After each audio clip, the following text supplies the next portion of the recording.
ನಮಸ್ಕಾರ ವೀಕ್ಷಕರೇ, ನಾನು ನಿರಂಜನ್ ದ ಫೆಡರಲ್ ಕರ್ನಾಟಕದ ಪಾಡ್ಕಾಸ್ಟ್ ಕಾರ್ಯಕ್ರಮಕ್ಕೆ ಸ್ವಾಗತ.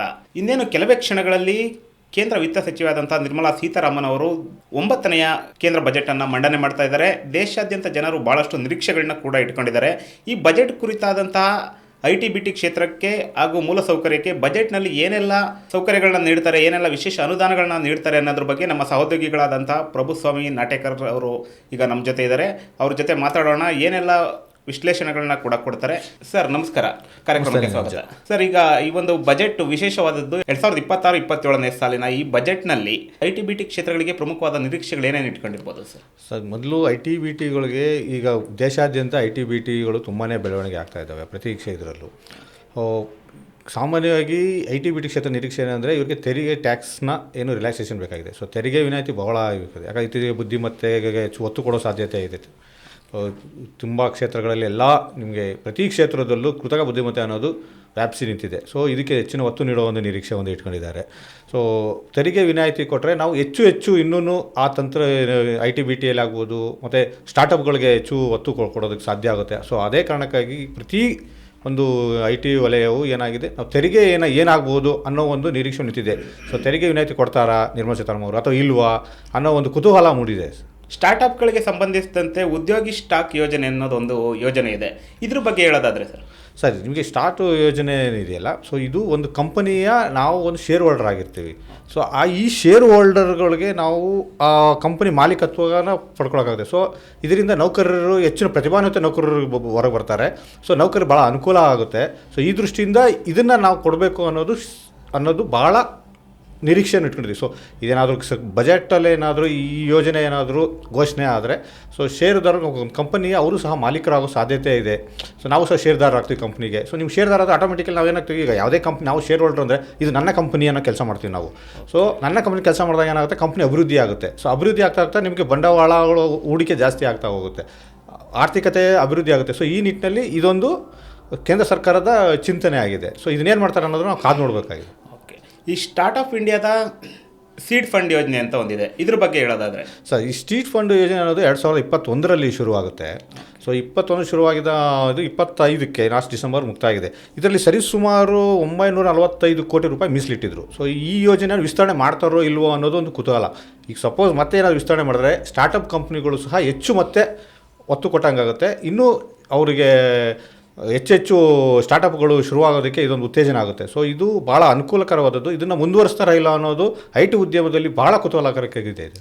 ಓಕೆ, ಈ ಒಂದು ಬಜೆಟ್ನಲ್ಲಿ IT ವಲಯದ ವಿಲೀನ ಮತ್ತು ಸ್ವಾಧೀನ ಪ್ರಕ್ರಿಯೆ ಬಗ್ಗೆ ಯಾವೆಲ್ಲ ಬದಲಾವಣೆಗಳನ್ನು ಜನರು ನಿರೀಕ್ಷಣೆ ಮಾಡ್ಬೋದು ಅಂತ? ಈ IT ಕಂಪ್ನಿಗಳು ಯಾಕೆ ವಿಲೀನಗಳಾಗ್ತವೆ ಅಂದರೆ, ಕೆಲವೊಂದು ಸಂದರ್ಭದಲ್ಲಿ ಸಣ್ಣ ಪುಟ್ಟ ಕಂಪ್ನಿಗಳು ಇರ್ಬೋದು ಅಥವಾ ದೊಡ್ಡ ಕಂಪ್ನಿ ಯಾವುದೋ ಆರ್ಥಿಕತೆ ನಷ್ಟ ಆಗುತ್ತೆ. ಸೊ ಆರ್ಥಿಕತೆ ನಷ್ಟ ಆದಾಗ ಏನಾಗುತ್ತೆ, ಕಂಪ್ನಿಗಳು ಮುಚ್ಚೋ ಬದಲು ಸೊ ಇನ್ನೊಂದು ಕಂಪ್ನಿ ಜೊತೆ ಟೈಅಪ್ ಮಾಡಿದಾಗ ಏನಾಗುತ್ತೆ, ಆ ಕಂಪ್ನಿಲಿರೋ ಉದ್ಯೋಗಿಗಳು ಸಹ ಉಳ್ಕೋತಾರೆ. ಸೊ ಇದಕ್ಕೊಂದು ಪಾಲಿಸಿ ಇದೆ. ಇದು ನಿಮಗೆ ಹಿಂದೆ ಹಲವಾರು ಕಂಪ್ನಿಗಳು ಈ ಥರ ಆಗಿ ಮುಚ್ಚೋದಾಗ ಕಂಪ್ನಿಗಳು ನೌಕರರು ಬೀದಿಪಾಲಾದಾಗ ಅವರಿಗೆ ಆರ್ಥಿಕತೆ ಇದು ಆಟೋಮೆಟಿಕ್ ಮತ್ತು ಅದು ನಮ್ಮ ದೇಶದ ಆರ್ಥಿಕತೆ ಮೇಲೆ ಬೀಳುತ್ತೆ. ಸೊ ಆವಾಗ ಇದನ್ನು ಮನಗಂಡ ಸರ್ಕಾರ ಏನು ಮಾಡುತ್ತೋ, ಇಲ್ಲ ಕಂಪ್ನಿಗಳು ಯಾವುದೇ ನಷ್ಟದಲ್ಲಿದ್ದರೆ ಅಥವಾ ಅದೇನಾದರೂ ತುಂಬಾ ಅದು ಖುಲಾಸೆ ಹೋಗಿ ಇನ್ನೇನು ಮುಚ್ಚೋ ಅಂತ ತಲುಪಿದಾಗ ಏನು ಮಾಡ್ತಾರೆ, ಅದನ್ನು ನಾವು ತಗೊಂಡು ಸರ್ಕಾರ ಇನ್ನೊಂದು ಕಂಪ್ನಿ ಜೊತೆ ಟೈಅಪ್ ಮಾಡಿದಾಗ ಏನಾಗುತ್ತೆ, ಅದರ ಬೆಳವಣಿಗೆ ಆಗುತ್ತೆ, ಕಂಪ್ನಿಗಳು ಉದ್ಧಾರ ಆಗುತ್ತೆ, ಆರ್ಥಿಕತೆ ಹರಿದು ಬರೋದಕ್ಕೆ ಸಾಧ್ಯ ಆಗುತ್ತೆ ಅನ್ನೋ ಕಾರಣಕ್ಕಾಗಿ ಇದನ್ನು ಮಾಡಿದ್ದಾರೆ. ಸೊ ಏನು ಮಾಡ್ತಾರೆ, ಸೊ ಯಾವ ಕಂಪ್ನಿ ಏನಾದ್ರು ಇದಕ್ಕೆ ಸದ್ಯ ಬೇರೆ ಪಾಲಿಸಿ ತರ್ತಾರಾ ಅಥವಾ ಇನ್ನೇ ಇರೋ ಪಾಲಿಸಿಗಳನ್ನ ಏನಾದರೂ ಸದೃಢಗೊಳಿಸ್ತಾರಾ ಅನ್ನೋದು ಭಾಳ ನಿರೀಕ್ಷೆ ಇದೆ IT ಉದ್ಯಮಗಳು. ಓಕೆ, ಈಗ ಬಜೆಟ್ನಲ್ಲಿ ಪ್ರಮುಖವಾಗಿ ನಮ್ಮ ರಾಜ್ಯಕ್ಕೆ ಸಂಬಂಧಪಡೋದಾದರೆ ಮೆಟ್ರೋ ಸಿಟಿ ಅಂತಲೇ ಪ್ರಖ್ಯಾತಿ ಆಗಿದೆ ಮತ್ತು ತುಂಬಾ ಬೆಳೀತಾ ಇದೆ. ಹೌದು, ಅದೇ ರೀತಿಯಾಗಿ ನಮ್ಮ ಬೆಂಗಳೂರು ಮೆಟ್ರೋಗೆ ಈ ಒಂದು ಬಜೆಟ್ನಲ್ಲಿ ನಾವೇನೆಲ್ಲ ಮೂಲಭೂತ ಸೌಕರ್ಯಗಳಿಗೆ ನಿರೀಕ್ಷೆಗಳು ಮಾಡ್ಬೋದು ಅಂತ? ಇನ್ನೊಂದು ಏನಂದರೆ, ಈಗ ಮೆಟ್ರೋ ಈಗ ನಮ್ಮ ಇದಕ್ಕೆ ಒಂದು ಸಂಚಾರಕ್ಕೆ ಒಂದು ಇದು ಆಗಿದೆ, ಜಾಲ ಇದೆ. ಸೊ ನಿಮಗೆ ನಮ್ಮ ಬೆಂಗಳೂರು ಅಂತ ಸಿಲಿಕಾನ್ ಸಿಟಿಯಲ್ಲಿ ಬೇರೆ ಬೇರೆ ವಿದೇಶದಿಂದ ಬಂದು ನೆಲೆಸ್ತಾ ಇದ್ದಾರೆ, ಕಂಪ್ನಿಗಳು ಸಹ ಜಾಸ್ತಿ ಆಗ್ತಾ ಇದ್ದಾವೆ. ಸೊ ಸಂಚಾರ ದಟ್ಟಣೆ ಜಾಸ್ತಿ, ಇದನ್ನು ನಿವಾರಣೆ ಮಾಡೋಕ್ಕೆ ಮೆಟ್ರೋನ ಜಾರಿಯಾಗಿದೆ. ಇತ್ತೀಚೆಗೆ ಏನಾಗಿದೆ, ನಮಗೆ ಮೆಟ್ರೋ ಯೋಜನೆಗಳು ಸಂಪೂರ್ಣವಾಗಿ ಜಾರಿ ಆಗಬೇಕಂದ್ರೆ ನಾವು ಕೇಂದ್ರದ ಅನುದಾನವೂ ಸಹ ಕೊಡೋದು, ಏನು ರಾಜ್ಯ ಅನುದಾನ ಮಾತ್ರ, ಕೇಂದ್ರದ ಅನುದಾನವೂ ಸಹ ಕೊಡಬೇಕಾಗುತ್ತೆ. ಸೊ ಈಗ ಮೆಟ್ರೋ ಈಗ ಇನ್ನಷ್ಟು ವಿಸ್ತರಣೆ ಆಗಬೇಕು ಅಂದರೆ ಸೊ ಅದರಿಂದ ಜಾಸ್ತಿ ಅನುದಾನ ಕೊಡ್ತಾರೆ. ಸೊ ಏನಾದರೂ ಬಜೆಟಲ್ಲಿ ಅನುದಾನ ಕೊಡ್ಬೋದಾ ಅದು ಇಲ್ಲ. ಈಗ ನೋಡಿ, ಸರ್ಜಾಪುರದಿಂದ ಹಿಡಿದು ಹೆಬ್ಬಾಳದವರೆಗೂ ಒಂದು ಯೋಜನೆ ಆಲ್ರೆಡಿ ಆಗಿದೆ. ಅದಕ್ಕೆ ಅನುಮೋದನೆ ತೊಗೋಬೇಕು ಇವರು. ಅದಕ್ಕೆ ಅನುಮೋದನೆ ಸಿಗುತ್ತಾ? ಮತ್ತು ನಿಮ್ಗೆ ಮೂಲಸೌಕರ್ಯಗಳು ಯಾವ ರೀತಿ ಇನ್ನೂ ಡೆವಲಪ್ ಮಾಡಬೇಕು, ಈ ಸಂಚಾರ ದಟ್ಟಣೆ ನಿಲ್ದಾಣಕ್ಕೆ ಏನು ಮಾಡಬೇಕು, ಮೇಲ್ಸೇತುವೆಗಳು ಹೇಗಿರಬೇಕು, ಮತ್ತು ರಾಷ್ಟ್ರೀಯ ಹೆದ್ದಾರಿಗಳನ್ನ ಯಾವ ಮಟ್ಟಕ್ಕೆ ತೊಗೊಂಡೋಗ್ಬೇಕು ಅನ್ನೋದ್ರ ಬಗ್ಗೆ ಒಂದು ಏನೋ ಸ್ಪಷ್ಟ ಚಿತ್ರ ಸಿಗುತ್ತಾ?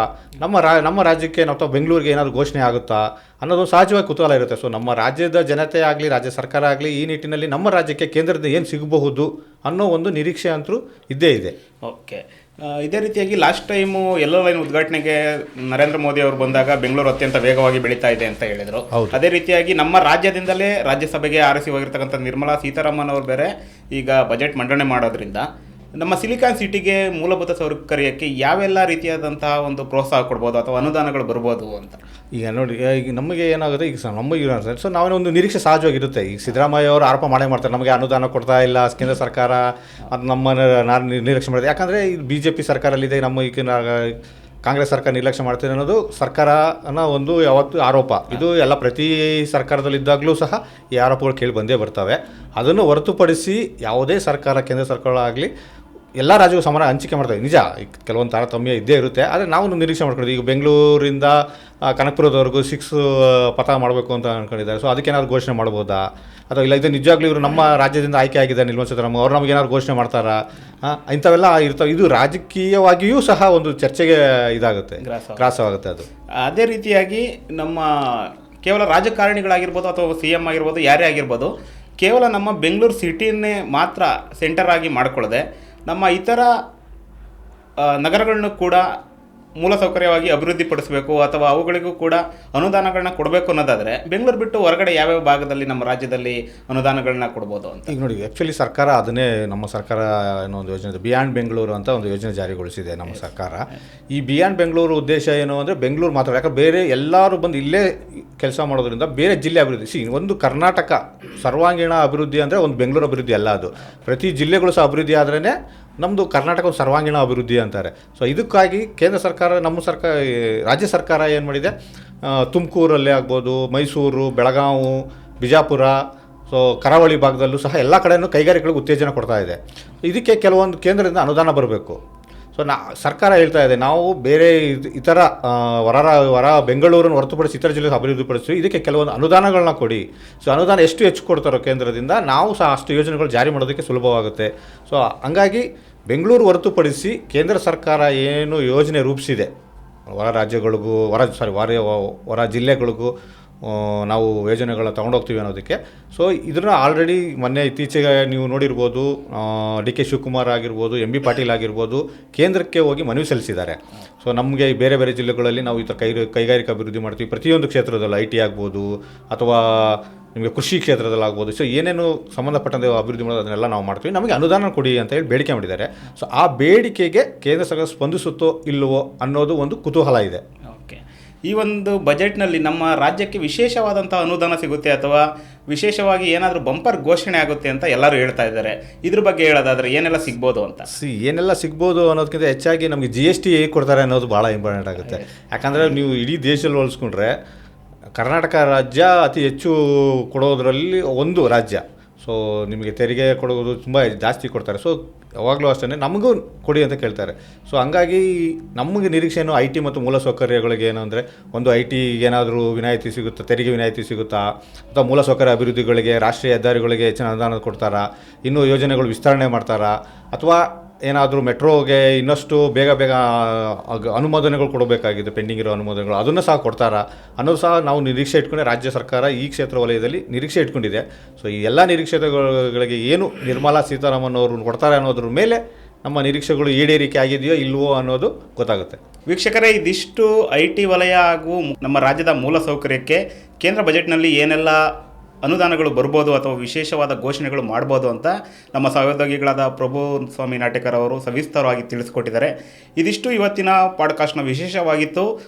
ಕ್ಷಣದ ಬಜೆಟ್ನ ಮಾಹಿತಿಗಾಗಿ ದ ಫೆಡರಲ್ ಕರ್ನಾಟಕನ ವೀಕ್ಷಣೆ ಮಾಡ್ತಾ ಇರಿ ಅಂತ ಹೇಳ್ತಾ ಈ ಒಂದು ಪಾಡ್ಕಾಸ್ಟ್ನ ಮುಕ್ತಾಯಗೊಳಿಸ್ತಾ ಇದ್ದೀವಿ. ಧನ್ಯವಾದಗಳು.